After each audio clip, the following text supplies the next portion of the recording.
Hello and welcome to Sports This Morning. I'm Cecilia Omogbe. I am Taya Salam. Many thanks for joining us again. All right, the road to 2022 Africa Women's Cup of Nations will begin in June. That's next month. And for the Super Falcons of Nigeria, they will start their first round of qualifiers against Ghana. Wow. Yeah, it's the first time we're having that in the history of CAF, right? Incredible stuff, Cecilia. The best two footballing nations in Africa clashing in the very first round of qualifiers. It never happened before. And yeah, of course, there's a fallout from that particular draw. Stick with us for all of that later on the show.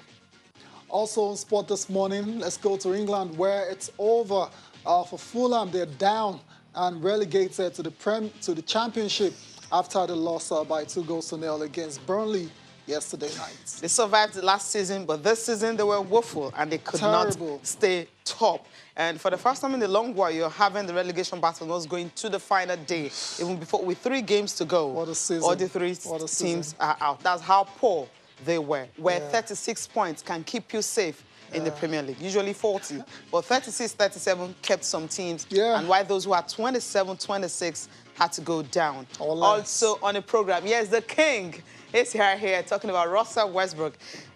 He never dreamt of it, but right now he's the king of triple-double. You can say that again. Setting a new record. The record is now 182. That record stood for 47 years. One of those records you thought would never be broken. Jason Kidd was one of the guys who said recently that that record can be broken. Yeah, there you go. Now it's broken. And it's going to be shattered eventually. By the time it's all said and done, where Russell Westbrook is done playing basketball. Shout out to Russell wherever you are. Take a bow. The triple-double king. All hail. Yeah, we'll focus on Russell, much more later on the show. But let's talk about the games that went down. First of all, the NBA from last night and this morning, we have all the results for you. 6 games in total. Of course, we're winding down the NBA season. That's the regular season already. Let's start with the Pacers and the Cavs. Ended 111-102 in favor of Indiana. By that result, now Indiana are now ninth in the East. That's a playing sport. If they can hold on, and then they still got a chance of qualifying for the postseason. The Wizards and the Hawks. Unfortunately, this game where Russell set the record, they lost by a single point. Very, very painful. Yeah, no Bradley Beal. So Russell had to carry a lot of the offensive load. Tried his best, but wasn't enough on the night. So you have to say that kind of put a dampener on his record nights in the NBA. We'll come back to that game shortly. Let's go to the Pelicans and the Memphis Grizzlies. Ended 115-110 in favor of Memphis, and they've also secured a playing spot. The Bucks lost against the Spurs, 125-146. DeMar DeRozan scoring 23 points, and the Spurs set a franchise record with 87 points in the first half, Cecilia. Interesting. 87 in just the first half. That's ridiculous. Some guys are just incredible. Yes, you can say that again. The Warriors were in action against the Utah Jazz. Cecilia, surprising results. I love it. But not surprising because, the Jazz are already secured. Okay. All right. The Warriors still trying to get into the plane. So they were more motivated to win this game. And Steph Curry was the hero as usual. Very late 3-pointer to lift them in that particular game. I think he needed that because already he had how many points? 36 points already. So he needed that clutch time. 13.4 seconds left, just a few seconds, and that clutch he had. And that 3-pointer, he nailed it. I mean, Steph Curry wouldn't want to miss in that. There you go, 3-point victory for the Warriors. So much needed. Over the Jazz. Last but not the least. 8 seed in the playoffs race. Okay, we'll see. Last but not the least is the Blazers are defeating the Houston Rockets 140-129. Damian Lillard, 34 points and 9 rebounds in that game. Okay. All right, then let's focus on our guy, your guy, Cecilia's guy. Of course, Cecilia has a lot of time for Russell Westbrook. Today. What a player, Cecilia. Where do we start from? Wherever. Okay. Wherever. His very first triple-double came in March 2009. That was on the 2nd of March 2009 for the OKC Thunder. That was the only one of his rookie season. And no then one would have ever thought that this is the man. This is the guy that would do that. I mean, he said he never dreamt about it. Of course. And in this particular game, he finished with 28 points, 21 assists, and 13 rebounds. And you know, when you look at the double digits it keeps having, they're not just like 10, 12. No, I mean, you're looking at 21, you're looking at 24. High double digits. So it's incredible how he was able to hold on to do this all his life. And if you check what he's been doing, is the fact that most triple doubles he's having, his team gets to win. You can maybe pick 2, 3, 4 games that the team didn't win. Anytime Russell Westbrook's having a triple double, there's a tendency that the team will win. I mean, this is an exception, and maybe 2 or other games, but usually I think that's something why you need to respect this guy. Yes, some people talk about the fact that maybe he's not a player's player, so to speak. But Russell Westbrook over the years have actually changed that. So he's actually the man to go to, and is the man to supply all the assists, the rebounds, and the points for his team. So take about wherever you are, and then take a look at the record now. LeBron James, Robertson, Gary Payton, and is the only players in the NBA history with 10, 20,000 plus points and 8,000 plus assists. I mean, that's kind of an exclusive list right there. Yeah, very exclusive. Yeah, must be said. For Russell Westbrook, he's just a relentless player. Yeah. Thoroughbred professional, and gets a lot of, flack for poor decisions, especially in the playoffs and all of that. But can't take anything away from what he's done in the NBA. Record speaks for itself. This guy in 2006-2017 season recorded 42 triple-double. That was the highest in the season, breaking Oscar Robertson's record as well too. That stood for over 50 years, and that was when we started to think, okay, this guy might just be the guy to do it, and no surprises whatsoever that he's gone on to break that record. And of course, this morning, he's a very delighted guy, right? He's happy. He said he never thought about it, but right now, he do it at a very high level, and that's what he's been doing all through his career. And as we mentioned earlier, it's possible that, not possible, before this guy will end his career, he might just have how many? Maybe he's on 182 now. Maybe 200? Yeah, why not? Yeah, 200, why not? And it will take maybe 100 years to break that. Yeah, exactly. Okay. Yeah, but man, Russell, man. Top performance. great guy off the court as well, too, and all of that. And he's leading the top performance this morning. Absolutely. Well-deserved. 28 points, 13 rebounds, and 21 assists. I mean, 21 assists, so that tells you this guy is obviously a good playmaker. He can actually playmake very well. It's just that most times, crunch time, playoff time, he lets himself down with certain decisions. Maybe after he has given all during the regular season. I think that's why I feel he really needs to play in a super team, which he hasn't really done. I mean, we thought it was going to work out when he went to Rockets, but then he didn't work out. And the injuries and some other stuff happened. Yeah, he didn't. I think maybe he needs a super team. Played with James Harden. Just one. I mean, just take a look at the Brooklyn. That's what I'm saying, super team. Like you have a team that has... That's what I'm saying. He just had Bradley Beal at Washington Wizards. You need 2 more superstars to have, that rapport where he wouldn't have to exhaust himself during the regular season. Move on to Damian Lillard, 34, 9, and 6. Okay, next. Fantastic player as well. Jordan Clarkson, what a season, 41-7-1 for the Utah Jazz. Next up is Steph Curry, the Chef, 36-4-6, including the game winner against the Utah Jazz. Trae Young, of course, 36-6-9 for the Atlanta Hawks. Okay, let's leave the NBA and quickly touch down on what's going on at the Olympics. Just updates coming from that, where Naomi Osaka is talking about the fact that, yes, most of the people in Japan, they don't want to host the Olympics, but she feels the discussion should continue, because some people are saying there's no point discussing things like this, but she just wants the discussion to continue because she feels that the people who are inside the city understands what's going on, especially with the pandemic. I don't know. I feel like it's the same.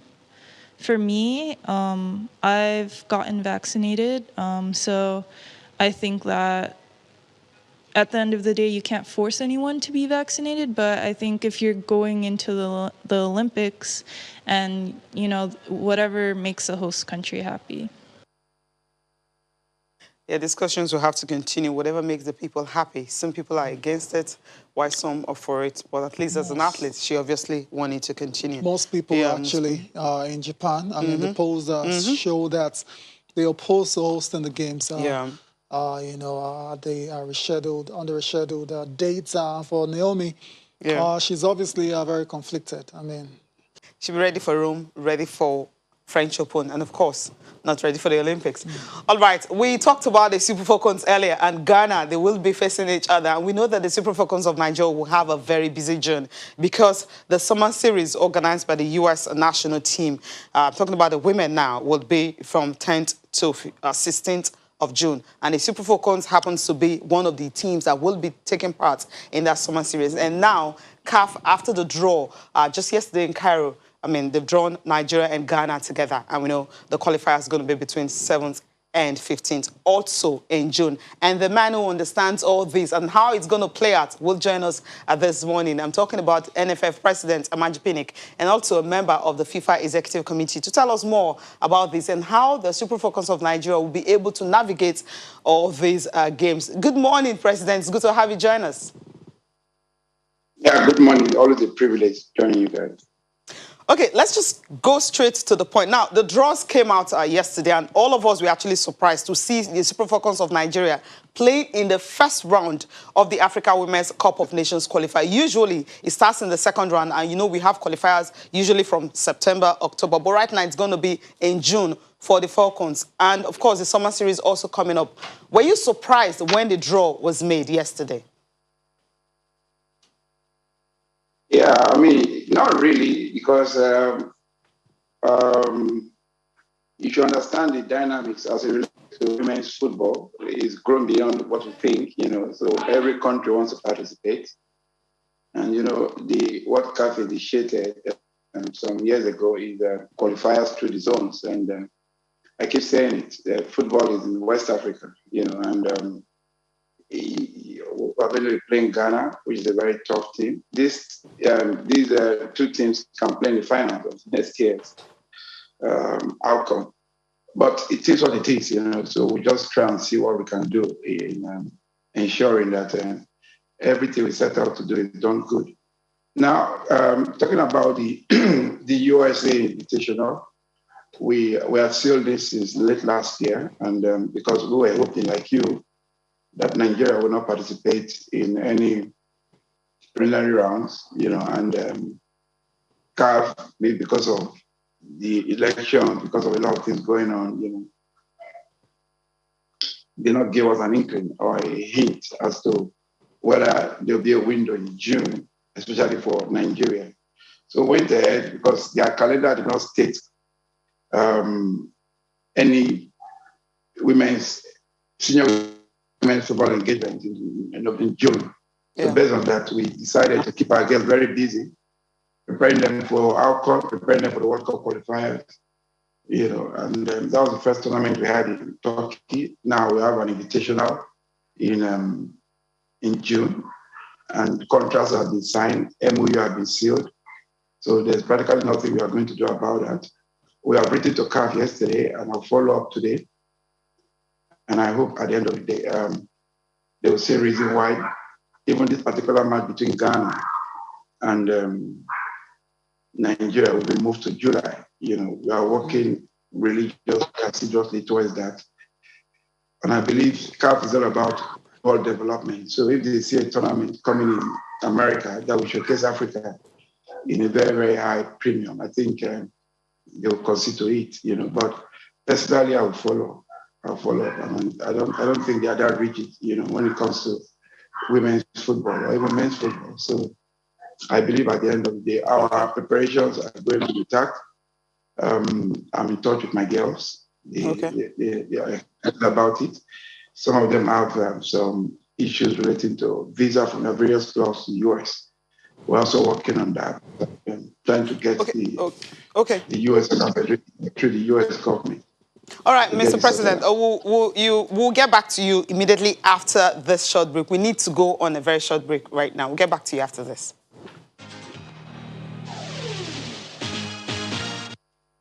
All right, we still have NFF President Maju Pinnick with us talking about how Super Falcons will be able to navigate the game between Ghana and Nigeria, and of course, the U.S. Summer Series. And Tayo was talking about, he's in touch with them, and of course, this visa problem are being sorted out. Yeah. Some of the girls, the clubs have released them. Of course, we're certain that that would definitely take place because the contract has been signed since last year. It's a massive opportunity that cannot be missed. I mean, regardless of whatever situation that we have on our hands. And the president's already talked about, talking to CAF and seeing if perhaps that fixture against Ghana can be moved to July.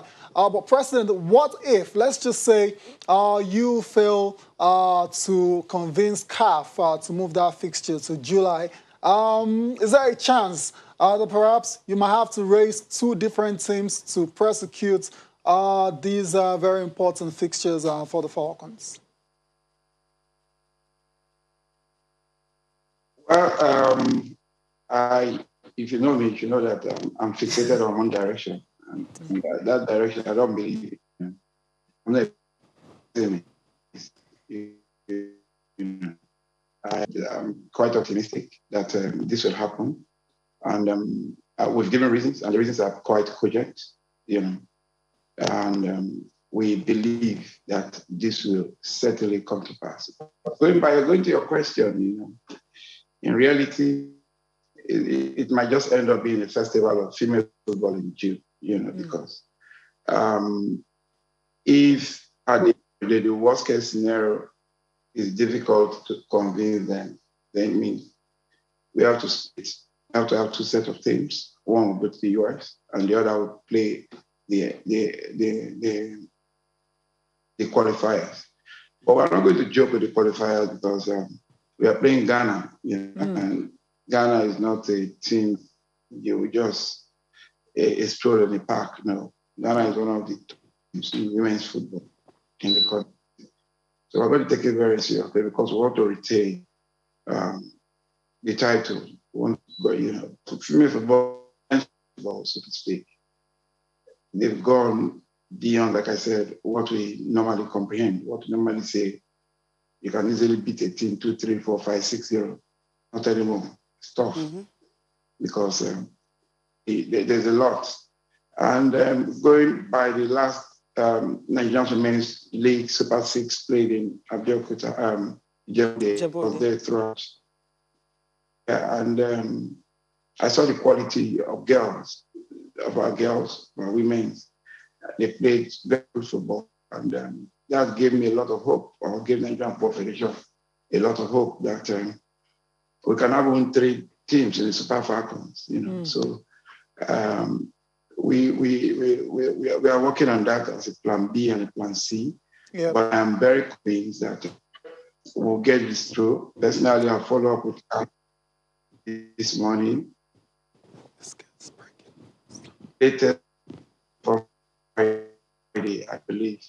We'll get a very favorable. Is that correct? Okay. All right. We're having. It's very difficult to hear you right now, Mr. President. Thank you so much for taking our time to talk to us this morning. How the Super Falcons will be able to navigate this busy June, and hopefully, the prayers is that. CAF will definitely heed to it because you're so optimistic about this, and CAF will have to move Nigeria game to July so that we'll be able to take part in it. Or, as you mentioned, we have 2 teams that will prosecute both the qualifiers and, of course, the Summer Series. Thank you so much for joining us this morning. Apologies for that network issue. It's a time, so it happens. Yeah, these things can happen. Apologies as well. Cecilia is very optimistic. Yeah. It's good to be optimistic and all of that, but then you still got to have a plan. And that's why I asked that question. There's a B and there's a C plan as well. I love that. So that covers it all. But then, it's just a very, very crazy situation to be in. Like you said, the AFCON is a very important competition, not only because the Falcons want to retain that trophy, they will also want to qualify for the World Cup. Of course. It's the same competition. So if you don't even make it to the proper tournament, then how are you going to qualify for the World Cup? So it's so important. And because you never know, Ghana have got their plans as well. Of course. So if you're trying to move the qualifier from the original date to another date, perhaps it's affecting their own plans as well, and they don't agree to it. So you're going to have to fall back on another plan. Yeah, that's why it says he's got plan A, B, and C. And that plan B will be to raise two teams. Two teams. Of course, the outcome will definitely be prioritized. It has to be prioritized because it's so important. I mean, someone serious in school as well and all of that. But I mean, it's just a friendly, I mean, nothing too serious. So, yeah, Randy Waldrum has been talking as well to obviously acknowledging that it's a very, very difficult challenge. And but still confident nonetheless that Nigeria we can navigate that. It's a tough one. Hopefully we can. I mean, Ghana are a very good side in Africa, number 4. Nigeria is number 1. Number 1. Then add the rivalry between the two countries. It just makes it a whole lot difficult. And, I remember what happened in Ghana. Of course, the last Nations Cup that was hosted by Ghana. Yes. The Ghanaians were supporting the Cameroonians to beat Nigeria. So whenever Nigeria is up against Cameroon and South Africa, they're supporting. I'm like, come on, we're neighbors. But they really don't care because when it comes to football, the rivalry is big. But the good thing is, and the beautiful thing is, when it comes to women's football, Ghana are not even close. So they're not even close to Nigeria, 9 times champion. No nation comes close. All right, let's listen to Godwin and Akina, talking about what the Falcons need to do and the fact that, yes, we've got the players to do justice to the Ghanaians. And after that, we have Samuel Amedu who will join us on the program. What we need to do, start running right now. I'm happy that the coach is someone who wants to stay at home, who wants to see. He was at the last Super 6 in Ijebu, and he saw the guests. And I listened to comments he made. He said there's talent in Nigeria, that a mixture of foreign and local will make the difference. So I think about now, he should come back home and try and pick some players from the local league. Monday, Monday Gift, the captain of Yobo, is a superstar, already in the Super Falcons. Let's have an home-based Super Falcons so that when the time is right for us to play continental football, from the Wafu B that we're about to play to the inaugural Women Champions League, then to the African Women Championship, we will be ready. We shouldn't be afraid of Ghana. The bigger they come, the bigger they fall.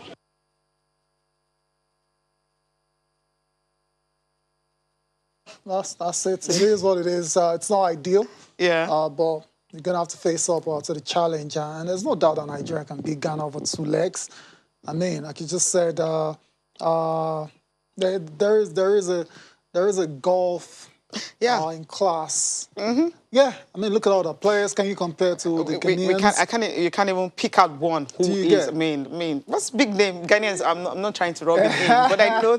And if you check what we did with the Super 6, I mean, Ghanaians had to send their 2019 champions to represent them at WAFU.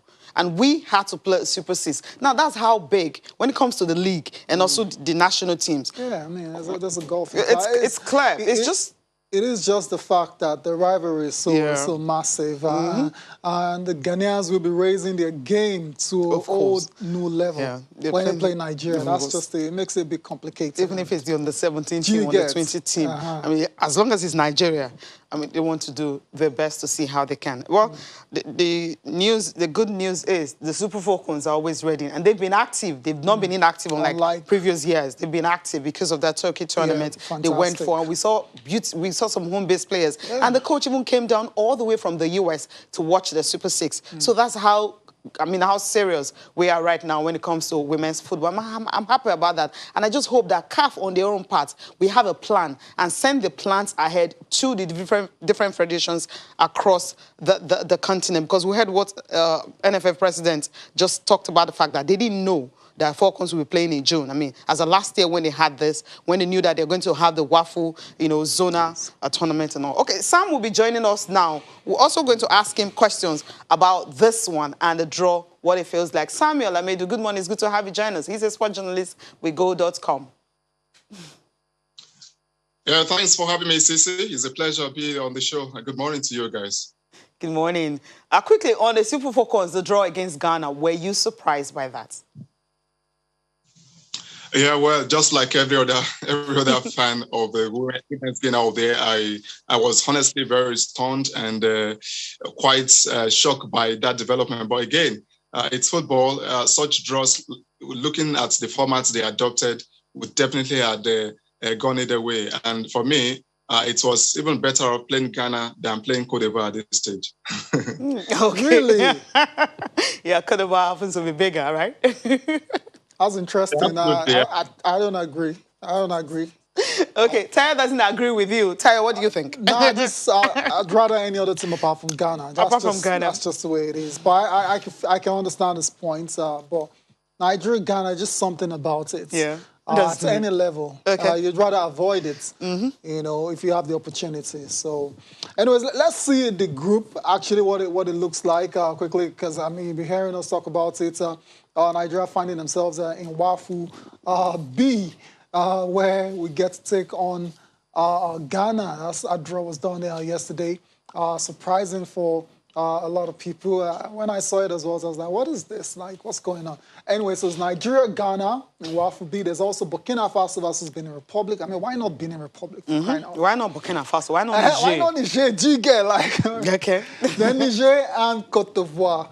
Those are the other teams that will be slugging out for an opportunity to qualify for the 2022 AFCON in Morocco, Cecilia. Yeah, I mean, Sam, a record 44 countries actually put in for the draw. 44, we've never had that. That's 20 more than what we've had previously. I'm not adding the host nation. If you had the host nation, it simply means we had 45 teams, putting in. That it simply means women's football is growing. How can CAF really step up to give the respect or needed, in women's football? Because concerning this draw that everyone was actually surprised, starting the first round and there were no plans before now, it's kind of shocking. Yeah, well, I just like you said, I'm also in huge shock because one, we actually knew June was a qualification month based on assessing the FIFA calendar for the women's game. It was exclusively for qualifications for various confederation involved, and at that level, we expected possibly we having the previous formats put in place. That is, seeing the weaker teams facing each other. That's going by the rankings or performance at previous competitions. But unfortunately, it was the other way, and I get to understand that, well, this was already long coming. Why? Because we saw the CHAN tournament to adopting such formats, just taking over from what we had at the under-17 and under-20s for the men, going by the regionals. For me, it's possibly giving advantage to the weaker teams on the continent and somewhat giving headache to also the top teams. And,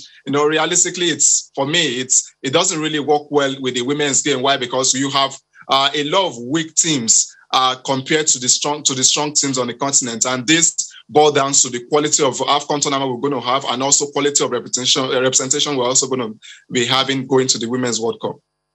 It simply means that you might just have a team like maybe Djibouti or Niger, going to the Women's World Cup. This one is looking like it's not going to happen that way. But looking at the way the draw went, for West Africa, we have like 15 countries slugging out for practically 3 slots. 3 slots, yes. The 3 slots you saw there is 3 slots. And when you look at other region, the Central African region and also some parts of the WAFU region, we also be fighting for 2 slots. So the Central African region is never guaranteed of any, except for Cameroon that seem a bit stronger. And when they'll be contending against another West African team in the knockout in the second round. So the same thing for the SECAFA region, that's the East African region. They also have 3 slots to fight for. So, it's kind of seem odd. The Southern African region too, like a slot, but we have a playoffs with another region, with the North African region. So it's a bit confusing and also complicated. I don't see how well this is going to help, because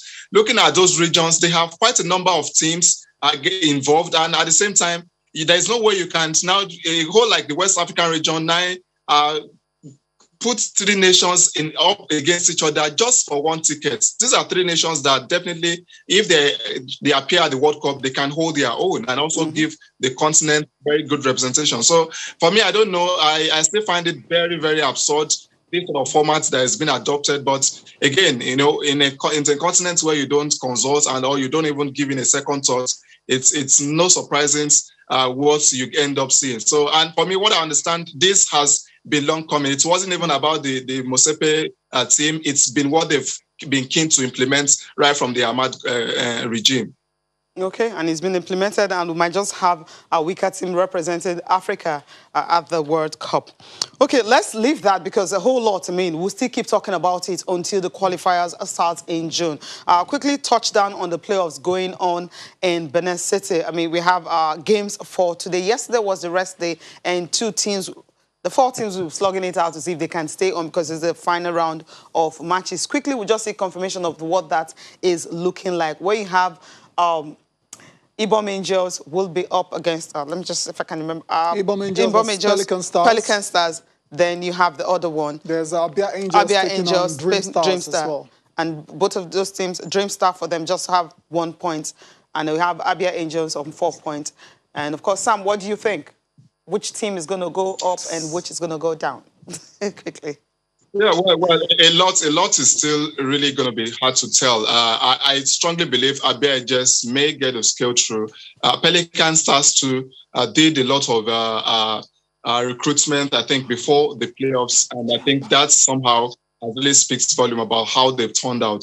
So for Ibom, it's disappointing. They've really struggled all through the season and now again. So for Dream Stars, it's disappointing how their second game went. They really fought very hard, but again, situations like this, you just definitely have to check, put your emotions to check. And the outbursts and whatever that's followed, the cautions and also the issues that came up that saw them abandon their game. I think these are definitely going to affect their morals. Even though I know they will definitely want to give it a good fight in the final game against Ibom. But again, no hope is lost yet. Ibom is still very much in it. A win by a good number of goals against Dream Stars could really give them advantage. Same time, if Dream Stars too can win by at least 5 goals too, nothing is done yet. So we just have to see how it goes today. But I'm pretty sure the likes of Abia Angels and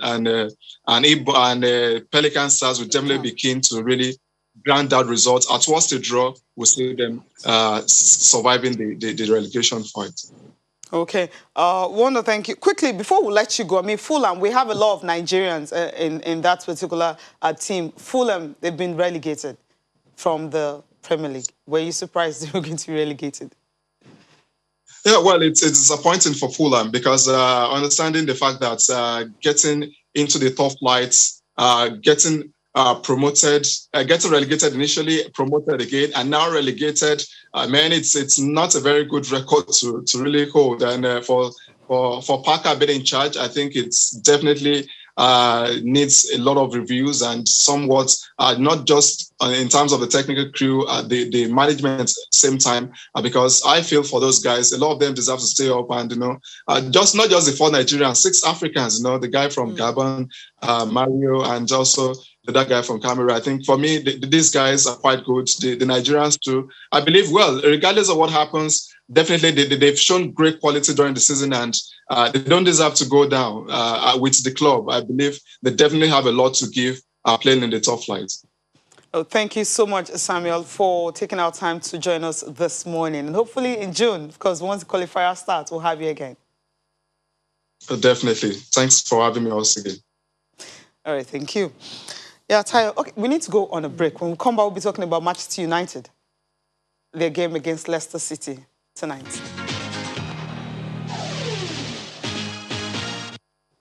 Welcome back. Yes, United and Leicester City will be playing today, and that's a second game in 3 days. Of course, they're playing 3 games in 5 days. They played Aston Villa on Sunday, today Leicester, and on Thursday they will be playing Liverpool. Wow. Even if they win all these games and remaining 1, they'll have 82 points. And Manchester City needs just 3 points out of all the 3 games they have to win the league. So except something really miraculous happen and City will lose all their remaining games, and then United can win the league. But I don't know if that is going to happen. Well, yeah, miracles do happen. Yeah. But then the champion is still on ice, is melting. Yeah, another opportunity today. Yeah, for them. So Leicester lost to Newcastle on Friday night, and they've rested well. And United just played on Sunday. Not much rest. But Ole has said that he will want to rotate his team because he knows they have so many games to play. Exactly. And let's not forget, Leicester have the hottest striker in Premier League right now, in Kelechi Iheanacho. So Kelechi will be looking to continue his goal-scoring streak, even though they lost against Newcastle last time. Scored a beautiful goal. 3-1, yeah, I scored. So should be a very interesting match up tonight between Leicester City and Manchester United. The other game is between Southampton and Crystal Palace. On a normal day, these two teams will still be fighting for their survival. But now they can relax because there's so many terrible teams. They've all gone down already. Oh, come on. Fulham, Sheffield, absolutely disappointing season. How do you go from ninth to getting relegated without... So early. No fights, nothing. Yeah, you guys. I mean, they were just happy going down, digging the oil. I wouldn't say they were happy, but they just lacked the quality all round, and they didn't recruit very well at all. Spent money where, okay, you're saying it would have been hopeless if it was the Super Eagles who are perennial underachievers against the Black Stars of Ghana. But I know the Super Falcons will overcome the Black Queens. This means we have to ensure perfect start in terms of preparations. Okay. So it would have been scared if it was Ghana, Nigeria, like the men's team, but the women's team now. Yeah, trust Super Falcons. I mean, when you have assistants, money gifts. I mean, where do we start from? There are too many. Come on, these girls to do us proud. I trust them. Noble Flyerman says, Amanda Penning spoke as if he can change the rules. NFF knew that qualifiers will be in June, and they signed a contract to play in the US in June.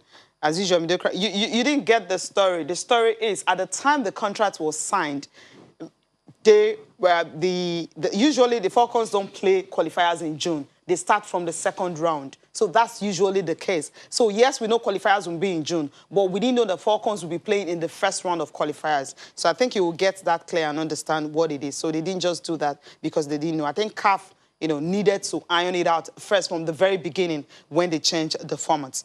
Thank you for that. Okay, we'll take this one coming from Law Alpha. It says, the formula that pitched the Super Falcons and their counterparts in Ghana looks strange and abnormal, possibly aimed at clipping the wings of West African contenders. Okay, I know some people will start talking about that because the dominance of the West Africans is huge. So maybe they just wanted, how can you have Cote d'Ivoire, Nigeria, Ghana, all of them coming? So let's have only one. It is what it is, Cecilia. Yeah. And that's not... I mean, the draw could have been a lot better. Yeah, it could have been better. I think so too. I mean, they could have seeded teams and made sure the likes of Ghana, Cote d'Ivoire, and facing against each other. There ways smaller teams face. I mean, use the other round even of if second round. Even if it's still the same waffle B, they could have made it in such a way where it's not seeded like that. Seeded sides are not facing each other. Yeah, top number 1 and number 4 in first round. All right, come on. Who does that? Okay, Peppers now, quickly. Sporting Sun here. Man City fans begin 40-day fasting prayer. 40-day, what does that mean? That's serious. Yeah. Fasting. Yeah. For the final or what? If it's Champions League final, that's May 29. Exactly. Right? So what's today's date? Why 40? Maybe there's something they know that we don't know, right? Okay. Such a funny story. Germany open talks with Nigeria. That's international friendly in June. UEFA set to move, of course, UCL final to Wembley. No, it's no longer Wembley. It's going to be in Portugal because there was no agreement in that one. Sporting Life is the last one. Indeed, they expect difficult game against United tonight, of course. Victor Osimhen selected for Serie A Team of the Week. And good news is that Tebo recovers from COVID-19. Great one. All right. Fantastic. Sports, complete sports. We have the paper here as well to Fulham getting relegated with the Nigerian quartet. Thank you very much for watching the show today. Enjoy the rest of your day. I'm Taya Salam. I'm Cecilia Mogbe. Thanks for watching.